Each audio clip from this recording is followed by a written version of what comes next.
The Red Sox have a direct path to the World Series in 2025. I'll tell you why on today's Locked On Red Sox.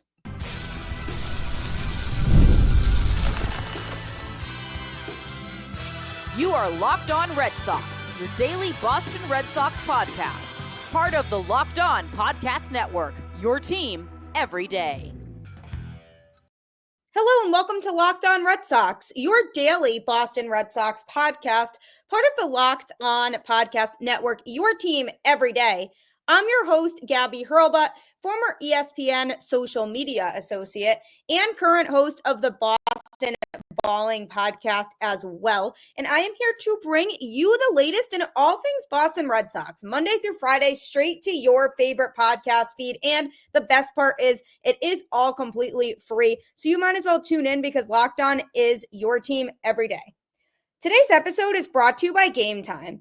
Download the Game Time app, create an account, and use code LOCKEDONMLB for $20 off your first purchase.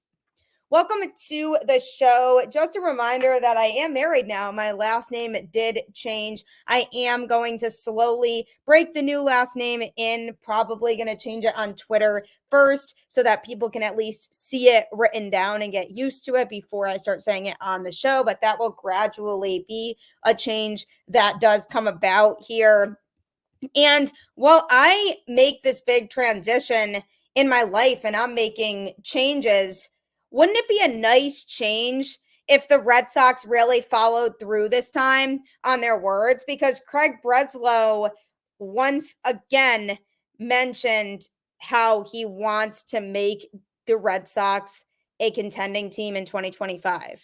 And he has said lots of things lately that have indicated to me that that's what his plan is to go big this offseason to make the right moves needed for the Red Sox to be able to be a World Series contending team. Now, it's interesting because you look at the two teams that went to the World Series this year in the Dodgers and the Yankees. Both teams had very solid pitching. And if you think about what the Dodgers did winning this World Series when half of their pitching rotation was injured. I mean, lots of their top arms were hurt this season. Tyler Glasnow just being one of many. I mean, imagine if they were fully healthy and they already had the best record in baseball in 2024. And on today's show, I'm going to be talking a lot about the World Series, my thoughts on it, how it connects back to the Red Sox and what they need to do to get to that spot next year, because they totally are capable of making the moves needed to get there. And they have the money for sure to make those types of moves. But I wanted to first examine the rosters between the Yankees and the Dodgers and what they had that led them to get to where they are, which was in the World Series. First of all, it's not being talked about enough how badly the Yankees choked a 5-0 lead in Game 5 and the Dodgers came back and won the series. Absolutely hilarious, because I had that game penciled in as a Yankees win after they went up 5-0. I thought for sure they had that in the bag and that they were going to force a Game 6 and go back to LA. And the interesting thing about it is I was on my honeymoon at the time. And we went to Cayman Islands, Grand Cayman to be exact. Very beautiful place. If you've never been there before, I highly recommend. But we had left an extra couple days before coming home because our plan was to go to Game 6 of the World Series. Now, we obviously at the time didn't know when we booked our honeymoon where the World Series was going to even be. So we didn't book any sort of return flight. We just booked a flight to the Caymans. We didn't know where the game was going to be. So we were like, all right, let's just wait and see how this all plays out. And then when it came down to the Dodgers making it to the World Series, we knew, all right, so the place that we'd be going to would be LA. And then the next obstacle was seeing if it even got to 6 games, which obviously didn't happen. And during Game 5, even earlier that day, we had mapped out flights and a hotel to stay in LA to go to Game 6. So obviously I was bummed that we didn't get to do any of that and it didn't happen. But I was not bummed to watch the Yankees blow a 5-0 lead. And the biggest thing about that is you have Aaron Judge make an error that he doesn't make 99% of the time. And that is part of what goes into the pressure of playing in the postseason. Is sometimes players just get swallowed up by how hard it is and everybody that's watching you when you're on that big of a stage. So he made that error and everything kind of unraveled from there. There was a bad play at third base, and then Garrett Cole, for whatever reason, decided not to cover first base on a ground ball hit to first. And yes, you can argue that it was Anthony Rizzo's ball, but the pitcher is always supposed to cover first base while the first baseman is making the play. So it was a laughable inning. And obviously, that inning reminded me a lot of the Red Sox defense in 2024, which is one of the biggest things that they need to fix going into the 2025 season is their defense, because they lost some games in 2024 due to stupid errors in the field, particularly in the infield. So that is something they absolutely need to shape up. And now, granted, Trevor Story was hurt for most of the season. And had he been healthy, I think the infield defense would have been a lot better. So that if you add Trevor Story back into the mix, hopefully being able to play for the full season this time, that should help resolve some of those defensive miscues in the infield, because that is the biggest reason why he is here, is because of his championship level defense that he plays, and he can just make the entirety of the infield look cleaner. But when you saw the Yankees unravel in that fifth inning in game 5, you really could see how defense can impact the outcome of a game. I mean, had Cole covered first base, that would have been the last out of the inning and it still would have been 5-0. But instead, he didn't make that play, and then the inning unraveled from there. And we've seen that happen with the Red Sox numerous times. So that was one big thing to me that stood out, was the Yankees blowing that lead because of their failed defense, which was something that I could immediately relate to the Red Sox.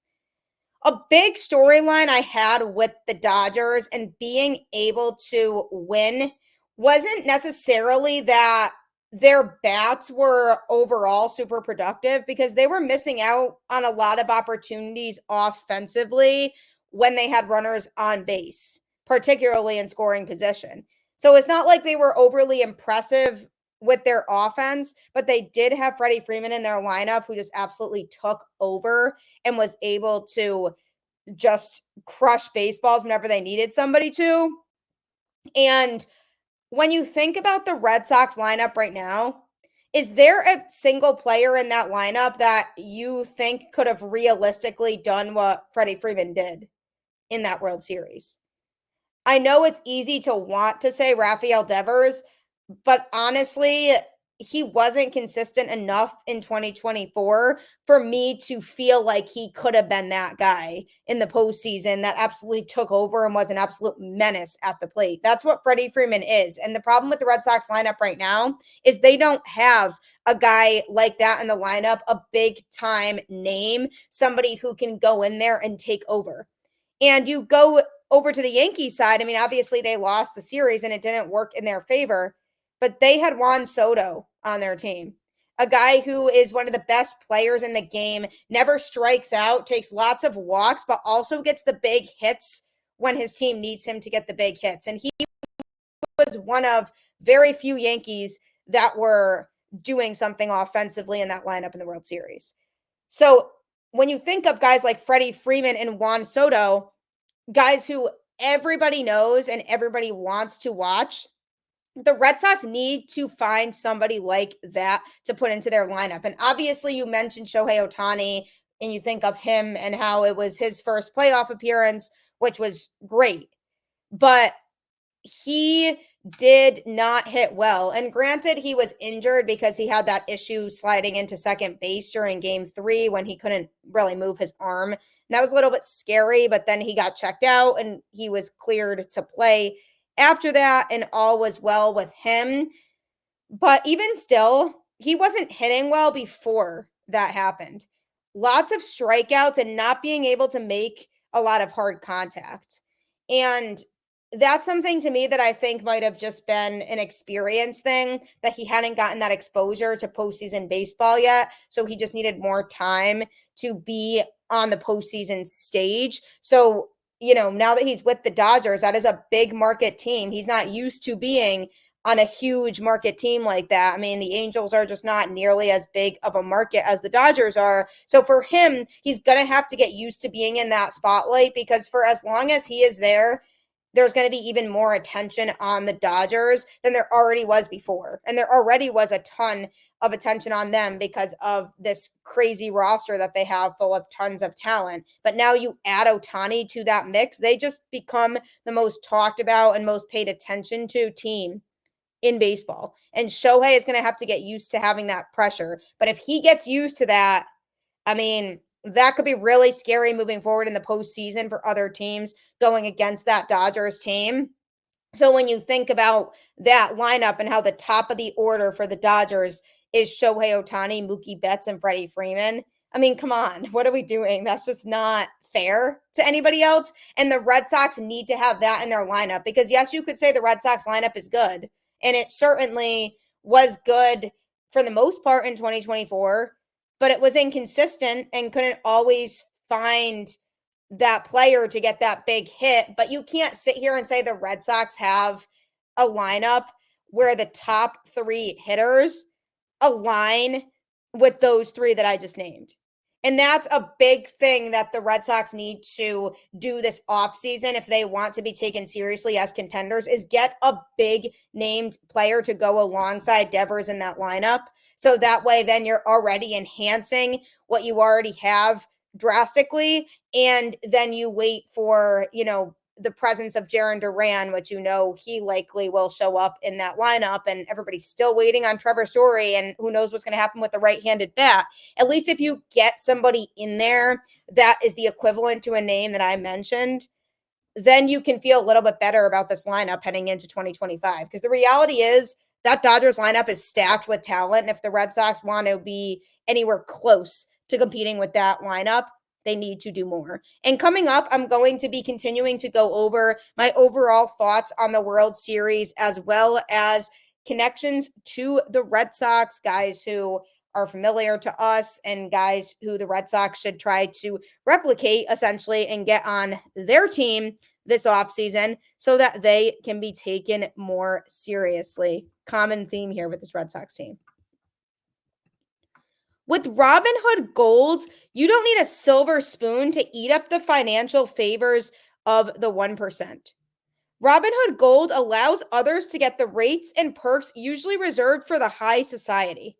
Now, the resourceful individual with Robinhood Gold can earn the very liberal rate of 4.5% APY on uninvested cash and be rewarded with a handsome 3% retirement boost on an IRA account. Robinhood Gold provides the privileges of a high net worth for any net worth. These generous benefits are now available for only $5 a month. The new gold standard is here with Robinhood Gold. Sign up at robinhood.com/gold. Terms apply. For product-specific disclosures, visit robinhood.com/gold. Investing involves risk. Rate may change. Gold membership is offered by Robinhood Gold LLC. I'm telling you, it's never too early to start thinking about your long-term financial plan, and Robinhood could be a great resource for you when it comes to that. For most of us that like collecting cards, the idea of spending $2,000 or more on a Luka, Ellie, or Mahomes rookie card just simply isn't in the cards. I love collecting, but that's some serious money to drop. Thanks to slab packs from arenaclub.com, now it's possible to score gem mints for a fraction of their retail price. Every card that I listed was hit from last week's Arena Club slab pack drop. Arena Club is the only repack that provides real value, a complete view of all possible cards, and clear hit rates for each one. Opening an Arena Club slab pack is unlike anything else and makes it so much better than other mystery packs that me or my husband have purchased before, because there's a very easy to follow display of all the available cards that it has, and it's reasonably priced compared to other card collectors that you may have experienced before. Arena Club slab packs are revolutionizing the repack game with transparency. Whether you're buying, selling, trading, or displaying, Arena Club is the card collecting platform you have to check out. Right now, you can get 10% off your first slab pack or card purchase by going to arenaclub.com/lockedonmlb and use code LockedOnMLB. That's arenaclub.com/lockedonmlb, code LockedOnMLB for 10% off your first purchase. I'm telling you, if you like collecting cards, this is 100% the place for you. In talking about the 2024 World Series and going over my thoughts and comparing the rosters of the Yankees and Dodgers to what the Red Sox have in 2024, it's pretty evident that they were not really anywhere close to being one of those two teams. And you could argue that earlier on in the postseason, they could have maybe hung in there with some of the weaker teams, especially in the American League. For example, a team like the Royals, if they caught the Royals on an off day, the Red Sox definitely could have competed with them. But as it got deeper and deeper into the postseason, and I was especially watching the National League side, I was sitting there saying, wow, this Red Sox team would get absolutely smoked by any of these National League teams that are playing right now. And that's a really unfortunate thing to have to wrap your head around as a fan, because as Red Sox fans, we should be expecting a team that's going to be competitive and contend every year, because that is what our ownership group set a long time ago as the precedent. And there's nothing wrong with having the expectations of wanting a championship team. So when you have a championship team, you have a lot of guys who can step up to the plate whenever they need to. For example, Yamamoto, pitching for the Dodgers, had a great season this year, was pitching in the World Series for the first time. I mean, talk about pressure there. And he comes in and pitches in game 2 and was lights out. Went 6 1/3 innings, giving up just 1 hit, which was on a home run that he gave up to Juan Soto. That was it. Literally gave up 1 hit, and it was an absolute gem of a performance for him. He struck out 4 in that time. But the thing with the Dodgers is that they knew they could count on him, because they have the pitching talent for them to be able to pull guys and say, hey, you need to get the job done, and they will. And the same goes with Walker Buehler in game 3, who came in and pitched for the Dodgers in that game, and they grabbed a 4-2 win over the Yankees there. He came in and pitched 5 innings, giving up just 2 hits and no earned runs. So pitching a shutout and struck out 5. And I'm not saying the Yankees offense is the most amazing one in the world, because it certainly is not, because outside of Soto and Judge during the regular season, they didn't have a whole lot of consistency going on in that lineup. And then you take Giancarlo Stanton, who always performs in the postseason, and basically he and Judge kind of flip-flopped because Judge was very quiet in the playoffs. So all of those factors obviously play a role in this, but it's very telling that the Dodgers did not have all of their best guys out there, but the guys that they did put out there to start games were able to dominate and get the job done. I mean, granted, Jack Flaherty didn't have it in that game 5 when the Yankees blew the lead. He came in to pitch for that game for the Dodgers to try to close it out and just didn't have it. But I mean, we can't sit here and say Jack Flaherty is not a super talented pitcher. And then you even think about the fact that they had to do a bullpen game during one of those games. Game 4, the game that they lost when the Yankees absolutely demolished them, they were throwing a bullpen game for that game. And that makes the whole thing even more impressive. And that's because they had a lot of their starting pitchers injured. So I feel like Dave Roberts might have felt like, we have a 3-0 series lead. I'm not overly confident in us winning the bullpen game. So if we're going to lose a game now, when we're up 3-0 is the time to lose the game, when we have a lot of breathing room moving forward to finish off this series. And obviously that's smart managing by Roberts, but it sends a message that good pitching helps you to win. You can't sit here and look at Jack Flaherty, Yamamoto, and Walker Buehler and say that there are 3 starting pitchers that the Red Sox have right now that are better than those guys. I mean, you just can't. Tanner Houck was the most consistent starter in this Red Sox rotation in 2024. Best starter they had, no doubt. But I'm not putting him up against Yamamoto in a World Series game and expecting that Houck is going to outpitch him because he simply just didn't have the same level of consistency. And Tanner Houck was the Red Sox quote unquote ace in 2024. And he's not an ace, but he was the Red Sox ace because he was the best one they had. And that's where there becomes another discrepancy between what the Red Sox have and what the Dodgers have. I mean, you look at Red Sox former player Mookie Betts, who was in this Dodgers lineup, and he was kind of off and on at the plate, but it ended up being okay because there were other guys making up for it, and their starting pitchers are a big factor in that, keeping their team in the game and not allowing the Yankees to score lots of runs so that the Dodgers had a shot. Even Freddie Freeman hitting the walk-off grand slam in game 1, the first walk-off grand slam in World Series history, which is super cool, and I'm very happy for him that he won World Series MVP.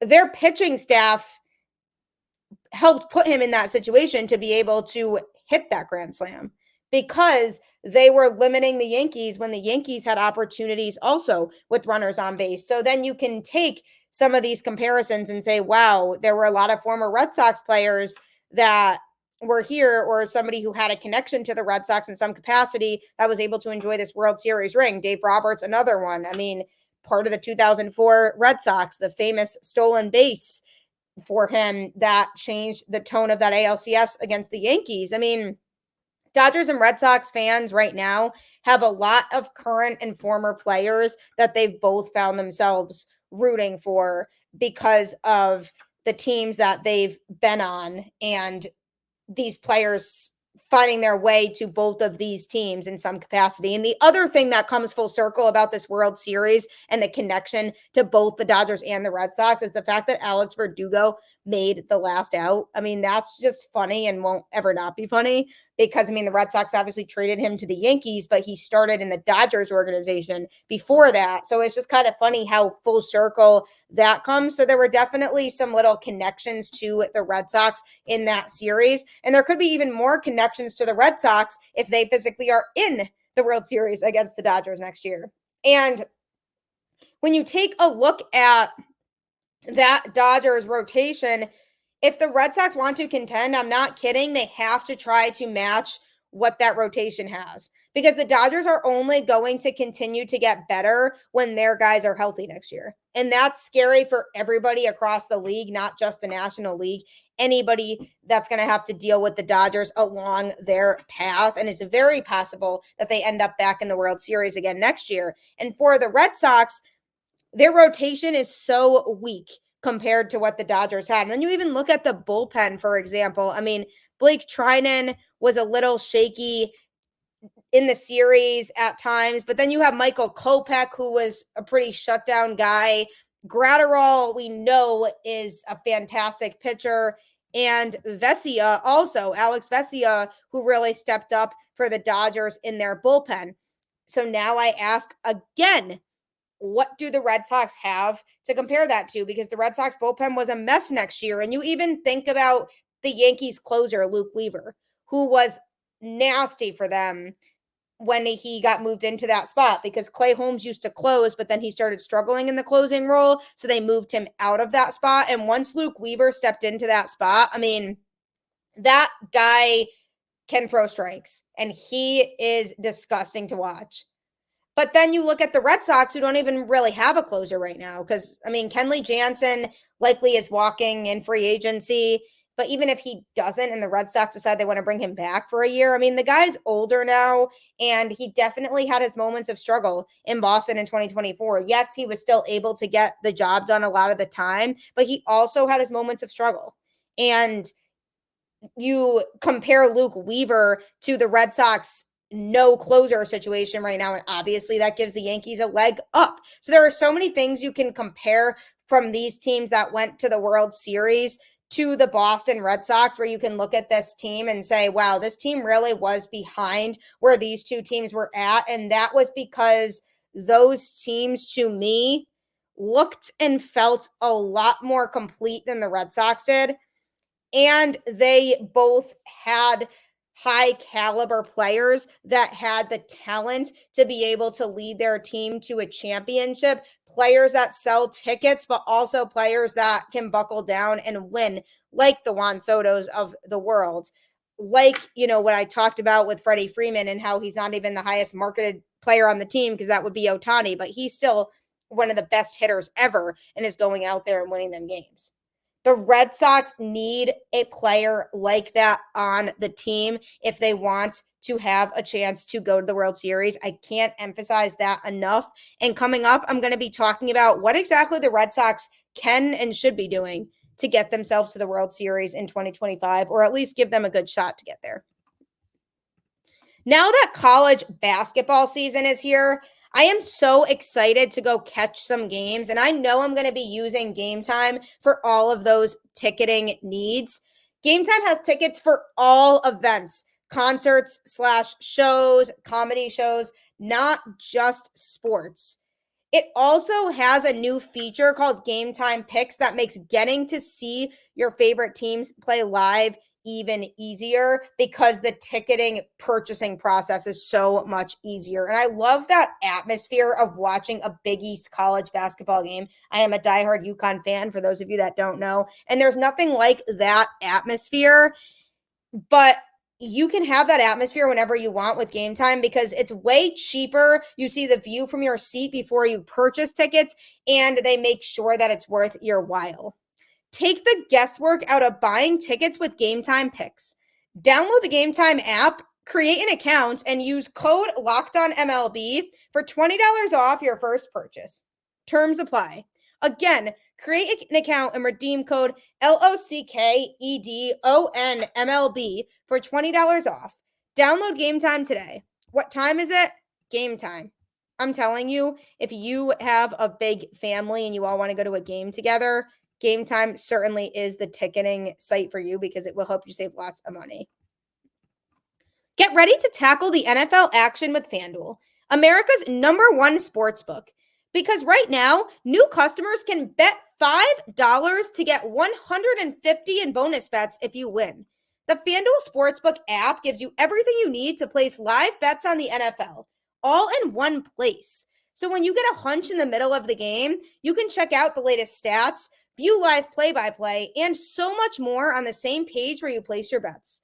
Just visit FanDuel.com to join today. You'll get started with $150 in bonus bets if you win your first $5 bet.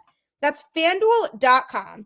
Never waste a hunch and make every moment more with FanDuel, an official sportsbook partner of the NFL.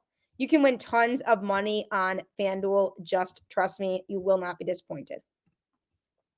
I am talking about the 2024 World Series and the two teams that played in the World Series and the positive assets that those teams had, and comparing it to the Red Sox, making some connections to the Red Sox along the way, like with Mookie Betts and Dave Roberts being in that World Series, Alex Verdugo, former Red Sox player as well, among other players. Ryan Brazier is another example, who pitched out of the Dodgers bullpen and used to be in a Boston Red Sox uniform. So there are lots of different scenarios where there are players that were in a Boston Red Sox uniform that were in that World Series. But the reality at the end of the day is that those two teams, when it comes down to it, are more complete than the Boston Red Sox. And if the Red Sox went in and tried to face that Dodgers team in the World Series, they would have gotten smoked, primarily because of the fact that this Red Sox bullpen could not hold it together and was giving up tons of runs on a daily basis, that you now go face that star-studded Dodgers lineup and you're telling me the Red Sox bullpen could hold them? Absolutely not. And it's pretty clear that the Red Sox were behind these teams when it came to their talent level on the roster in 2024. But what exactly can they do to get themselves to the World Series in 2025? It comes with not being afraid to be aggressive this offseason. That is the biggest thing. And Craig Breslow has said a few times now that he plans on being aggressive this offseason and making it a big one for the team so that they can get back to being a true contending team. But the problem with that is that they've said that before and they just have not done it. So this needs to be the year where they actually do it, because you saw the Dodgers went out and committed to all of these guys for long-term contracts. And yes, with the deferred payments and all of that, with the Ohtani situation and everything, this is going to come back to bite them in the long run, because they will have to be in rebuild mode for years, because they will not be able to afford to take on big contracts like the ones they have now once these deferred payments start kicking in. But they know that, and their goal is to win multiple championships now when they have all these guys and they have the opportunity. For the Red Sox, they can get back there because, I mean, the Red Sox have won 4 championships since the year 2000. And you're telling me that they forgot how to field a World Series caliber team? I mean, no way. Come on. They need to be not afraid to be aggressive. Don't shy away from signing the big, high caliber players that will get people excited to come to the ballpark and be part of that Fenway atmosphere that everybody knows and loves and wants to be a part of, with the crowded seats and everybody all close to each other in the ballpark rooting on this baseball team. We want to bring that atmosphere back. And in order to bring that atmosphere back, the Red Sox need to sign a high caliber player of a Juan Soto or Freddie Freeman capacity, somebody who people are familiar with and will be excited to watch, even the most casual fans in the world, that maybe can get themselves back into it. And they are trying to make Devers that guy, but the problem is Devers just has not been consistent enough to be able to really be on that level yet. And I'm hoping that he'll be healthy in 2025 and things will be a little bit different for him. But they need to go out and get that type of player, and they need to go out and try to model their rotation after what the Dodgers have. Yes, that seems like a big ask for this Red Sox team, but it realistically shouldn't be. They should be able to go out there and sign whoever they want and trade for somebody or something to match up with the competitiveness as a starting rotation as what that Dodgers team has. That is a big thing for me, is go out there and get arms that are reliable. And Walker Buehler isn't the biggest name in baseball, but he is a great pitcher who goes out there and gets the job done whenever the Dodgers need him to. So they absolutely have to go out and get pitchers who they know will be reliable and not just relying on the question marks like Lucas Giolito to be the solution that the Red Sox need heading into next season. And the bullpen obviously is a mess. I talked about it earlier, but they need to revamp their bullpen and get some serious arms in there, and they should consider trading for some really reliable relievers on other teams. I would love to see them maybe look at somebody like Miller from the A's, or, any of these Dodgers relievers that they're looking to get rid of because they simply don't need them because of how talented their roster is. I mean, they need to look at the teams that would be willing to move a bullpen arm, because the Red Sox have tons of work to do when it comes to their bullpen. Can they get back to the World Series? Yes, easily. What do they need to do, though, and will it be easy? No, it will not be easy, and what they need to do is be willing to dish out that kind of money on the really talented players, not be afraid to be that team that's being aggressive when it comes to locking down deals with guys like that, not being afraid to go out and make a big splash. And I mean a serious big splash. The Yankees did that when they got Juan Soto, and it got them all the way to the World Series. They need to go out and make a big splash, especially because they are in a really competitive division.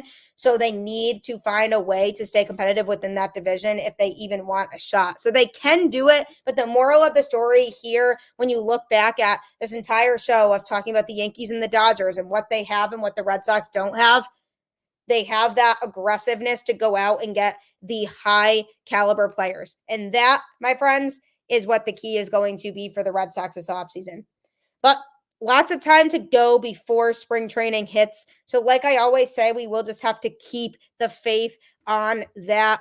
Before you turn off your device for the night, I do appreciate you making this show your first listen today. For your next listen, you can tune into Locked On MLB with host Paul Sullivan, aka Sully, who's really funny and likes to implement lots of humor on his show when talking about baseball. So if you want to hear about everything going on across the league, make sure you check out his show after this. As always, go Red Sox, and I will catch you on the flip side.